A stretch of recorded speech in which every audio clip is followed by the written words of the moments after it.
Hello，大家好啊！咁嚟緊 Key 妹都想拍翻多啲賽馬嘅片段分享俾大家，咁主要會以 Reels 嘅形式嘅。咁如果想支持我嘅話，就多啲俾 like 啦。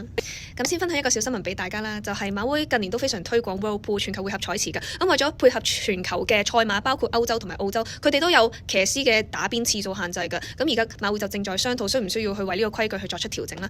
咁我就喺度諗，其實咁樣會唔會影響到賽果呢？就以最近嘅天下寵兒為例啦，佢 total 係打咗成31邊嘅。咁如果減少打邊次數嘅話咧，會唔會影響個賽果呢？就大家不妨可以分享下你哋嘅睇法。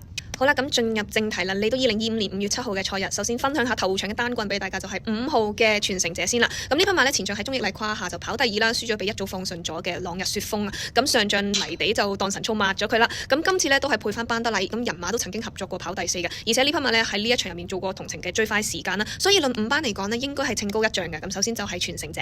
咁另一匹就係極速之子啦，咁上仗佢就輸咗俾中段發力嘅加州活力啊，明明抽1檔啊，點解會跑第2嘅呢？其實就係因為佢抽到1檔所以塞車，所以今次抽到9檔呢，反而對佢未必係壞事嚟嘅，可以守翻喺2搭啲主動嘅位置，去到入彎嘅時候拉出嚟衝啦，咁應該對佢形勢更加好嘅。咁呢隻馬喺5班呢都好大競爭力嘅，所以今場呢，我比較傾向8號、5號嘅連贏位置 Q 嘅。